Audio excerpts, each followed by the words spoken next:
What is intuition? Somebody's been messaging me with questions about intuition recently. And specifically, they're asking, what is intuition? Is it a thought? Is it not a thought? How to access your own intuition. So the first thing I'll say about this is, I'm not suggesting that I have the right definition for intuition. I'm not suggesting that this definition is better than another definition. Definitions are only as good as where they point. So this is just a pointer. When I speak about intuition, this is what I'm referring to or what I'm pointing to. So let's just take an experiential journey into the depths of intuition. We'll start by saying the obvious. It's not a concept. It's not anything that you can grasp with your mind and hold on to in words or in visual images in the mind. So if any of those pop up along the way, that's fine. But that's not what I mean by intuition. So let me give a few general orienting principles or orienting statements about what we're going to talk about. One is, when I speak about intuition, it's not trying to give you some specific message about what to do. It's not giving you advice about how to handle a relationship issue or what to do about work. Because if that comes up, that would be a thought. It's okay, but that would be a thought. Also, when I speak about intuition, it's not something that's fixed or static or concretely defined. Rather, it's far more dynamic, without the constraints of specificity and definition.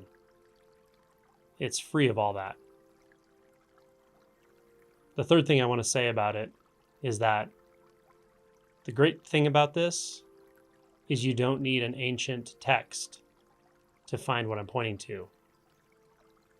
You don't need the words of an enlightened person to find what I'm pointing to. You know this better than anyone who walks the face of the earth. Even if you can never talk about it, even if you can never verbalize what you're touching into or have touched into, to yourself, to a journal, to a friend, to your lover, that doesn't negate the value of intuition, the value of coming into contact with intuition, or knowingly coming into contact with intuition. So you don't have to be able to explain it, describe it, talk about it. Its value is merely in its recognition. Nothing more needs to happen. You don't need to use it to do something. And it's always there in the way it's only there for you. This is very important. The reason this is important is it's easy to listen to a talk like this, a video, or even read a book about spirituality or non-duality or awakening, and get a sense of FOMO, like you're missing out on something the speaker's talking about.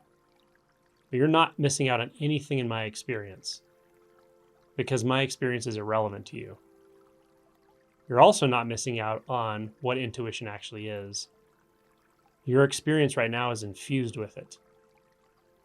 The only thing that stands, so to speak, between you and the intuition is a doubt that says, no, it's not there. It's not here, it's not there. Let me go find it. Let me seek.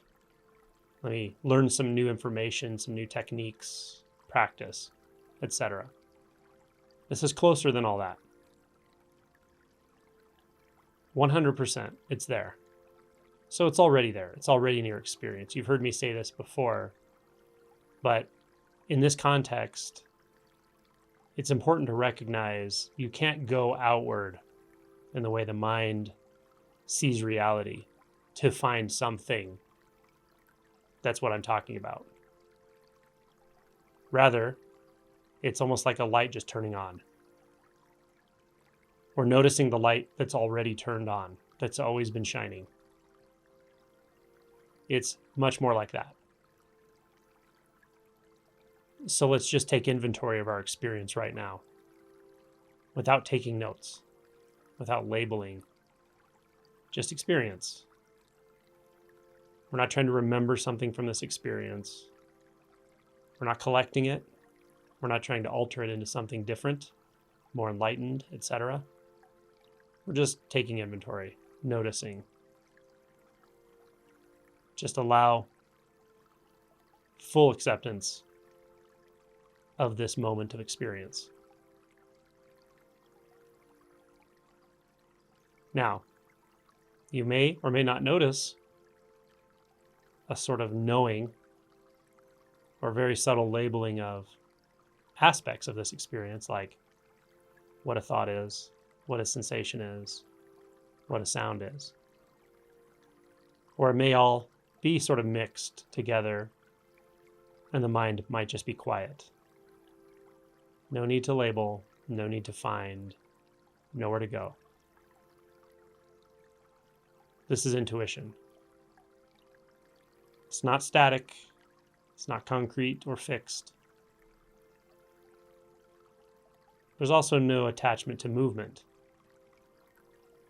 Here, fixed and moving are both thoughts. Static and dynamic are thoughts. So what if we just slip between those thoughts, those extremes?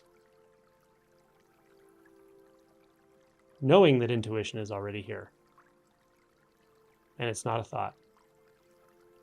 You can ask yourself the question, what is intuition now? And once you ask the question, don't move. Don't create something in your mind. Don't believe the thought that says, I'm trying to find something. You don't need to find anything. Can't find what wasn't lost. So then where does it go when the question is asked, what is intuition? Is there anything separate here at all? Is there consciousness apart from that which we are conscious of? Is there awareness apart from that which we are aware of? Is there sound apart from the hearer? Is there any content at all? This is intuition. You'd say your intuition is an arrow that always points to a place that is not a place. It's not at rest, and it's not endlessly moving.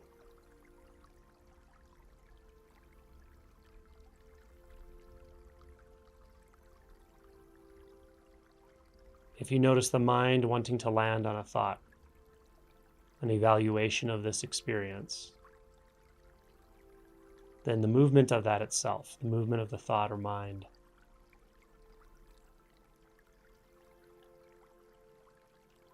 when it's not taken apart from the stillness that it also is intuition.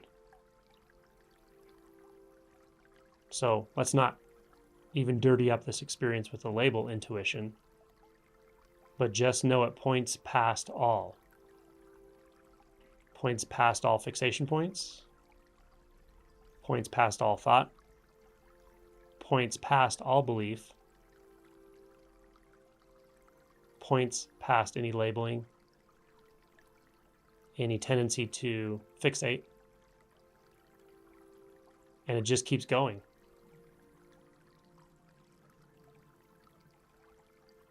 There's no end to this dissolving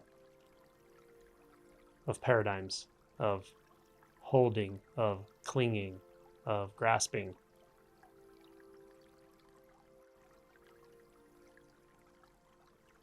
A dynamic relinquishing such that nothing ever specifically forms. Nothing can even be said to be in existence or out of existence. These are just extremes of perception. Here, even perception doesn't stir. No perception, no awareness of, no consciousness, no sound, no sensation, no conglomeration of all those experiences, no summation, no extinction, no need to throw anything out, no need to limit, no need to rest. So one question can lead you here. What is intuition? As long as you don't muddy up where that question points with thoughts, analysis, judgments, conclusions, agendas. You could also ask, what is here that's not a thought?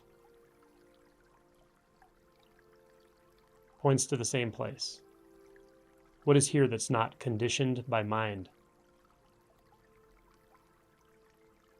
Simple questions are very powerful if used in the right way. We're moving more towards simplicity than complexity here, and yet complexity is not left out. There's nothing that we look at and say, no, that's not part of it. Everything's part of it because it has no parts. It's also not an it. So, many questions can lead you deep into intuition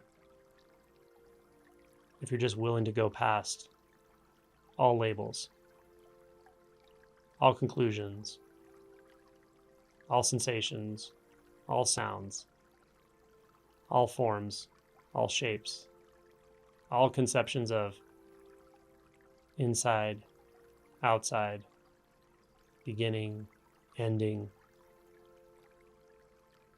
right, wrong, asleep, awake.